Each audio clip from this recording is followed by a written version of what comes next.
Welcome to another video from the farm. So today I'm going to be talking about the lessons I've learned from 4 years living off-grid.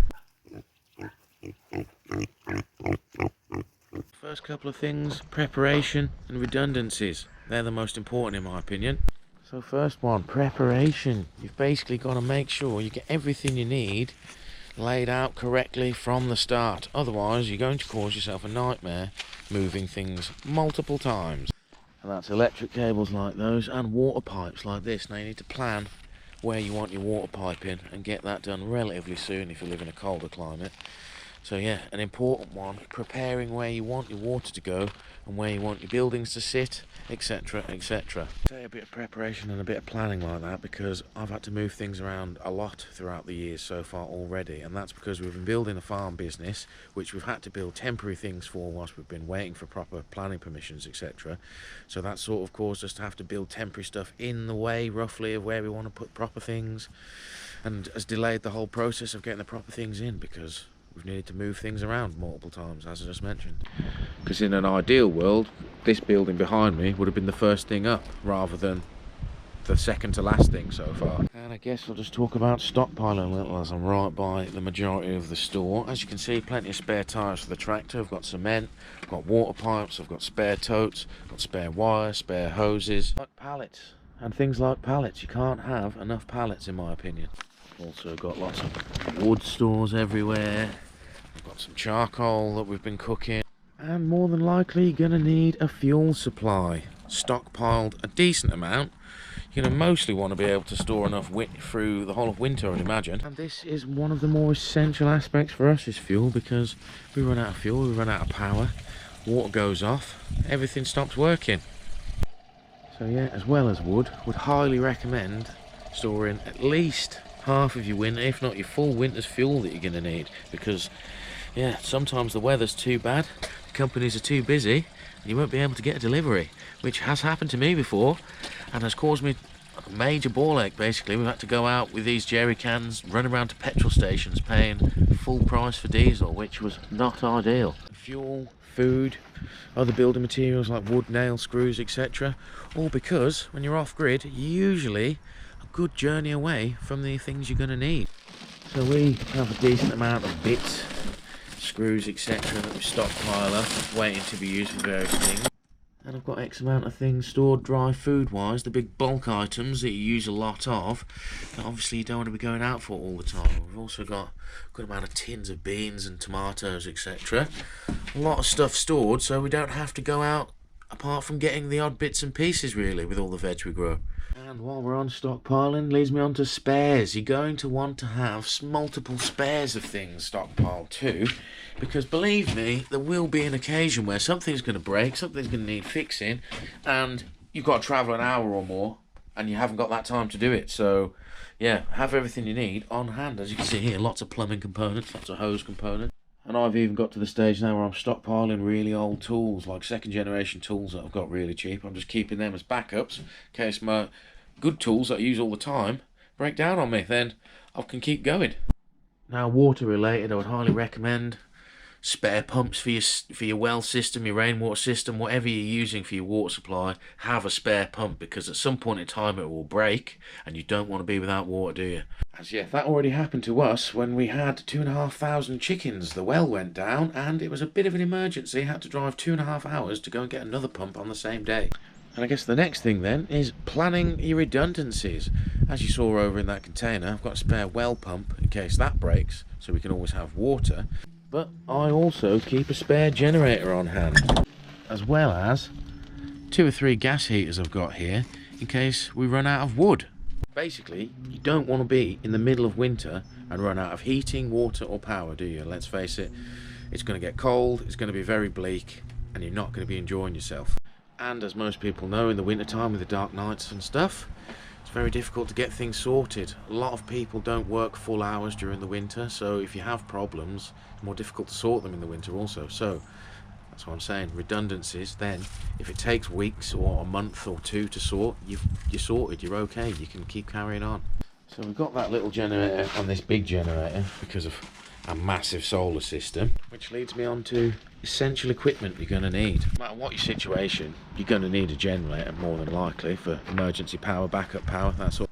And if you've got any kind of sizable amount of land or groundworks to do, etc., you're going to want a small tractor with a mower, loader, something like that. Maybe a small excavator if you can afford one. It's going to be many a time when you don't have the energy to do the jobs that you can do in seconds with a machine. Now, we started out just doing everything by hand for our first year or so, which was a nightmare. We had to rent things in when we were doing bigger jobs, but any kind of large maintenance around the farm was taking a ridiculous amount of time to do. As soon as we got the little tractor, saved a world of time. Now it literally takes hours to do jobs that used to take weeks. Now all on this wall is a lot of old tools we've gathered throughout the years and don't really use much anymore, if at all. Like these saw blades are redundant now. But that's the next thing I recommend doing, is getting yourself good tools to start with. So that's my first hammer, first sledgehammer, first scythe, first wood plane there, etc. A lot of these tools were my granddad's tools. Hand saws, no power saw. Was big job cutting wood. I mean, I had a small drill, but it wasn't a very good one, and jobs used to take a hell of a lot longer. Upgraded to power circular saws now, 18-volt ones, and a decent impact driver for screwing stuff in, as well as a few tools for outside maintenance rather than using a hand lopper. Got this thing, so I can cut the hedge in about 20 minutes now. That used to take me a full day. These tools are all super easy to use, as you can see. Easy peasy. Now you could go one stage further beyond me if you've already got it or got the cash to buy one. Get yourself some sort of air compressor and a nail gun, etc., because those tools will save you a ridiculous amount of time. Now these two things I'm going to talk about next are the most important in my opinion, and that is reliable water and reliable power. Now for us they go hand in hand, because without the power we don't have the water, but as you can see just about down there we have a 3-metre deep shallow well that provides all the drinking water, washing water, etc. we will ever need. Now I mentioned about the spare water pump, and that is because without this the water doesn't go anywhere from the well. Pump well. The other most important thing, probably the most important thing I would say to get right straight away if you're going off-grid, is power. Now I've shown you our system in other videos, but as you can see here we've got more than a house is worth, almost 2 houses worth of power that we can produce and store in our batteries and inverters, etc. But you can do this a hell of a lot cheaper. For like £100 you can have power for a phone or a laptop or a TV if you want. So highly important, I would say, though. It's basically a really good base to work from when you've got a good power system or any kind of power. Then you can do some of the comforts you'll be used to in the modern life. Obviously you're watching this on your phone or whatever now, so yeah, you'll want to use that too when you're off-grid, I'm sure. Which I guess leads me nicely on to another sort of final point of mine, is your comfort and well-being. Very important when you're living off-grid. If you're cold and wet and hungry all the time, you're not going to be enjoying it, and you're not going to be maximising the benefit of the life. Whether that's a PlayStation, if you like gaming like me, or just a TV or an iPad or something so you can watch films. You're definitely going to be able to have something at night to do, basically. Keep yourself uplifted. Now our comfort level, as I've mentioned before, and I might have seen the little short on, is we like the hot tub. So this is going back up shortly when the weather gets real cold. But yeah, you've got to have stuff that you like to do. We've got electric, gas like this, and wood burning stoves on site, so we stay warm all throughout the winter, which is definitely important, because like I've just mentioned, if you're wet and cold you're not going to be enjoying yourself, you're going to get depressed. And highly important, I'd say as well, is have someone to work alongside to build everything with. Now something I'll just mention as well is, if you can, avoid doing what we're doing and have to build multiple things in different stages, and get your important things done first. Like this barn is our power room, office, as well as like a starter area for some of the indoor seedlings, etc., for the market garden. We've got the chicken house down the bottom, which you can see in another video, as well as the well house and the cabin going in now. So all the important buildings are getting there, but as mentioned, we had to move things around a little bit because we'd already got things in place that were temporary to be running the business whilst we were waiting for the proper permissions to be coming through.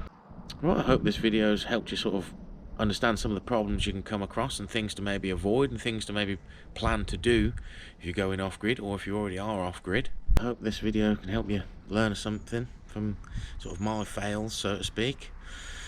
Right, until next time then, bye bye. Hello.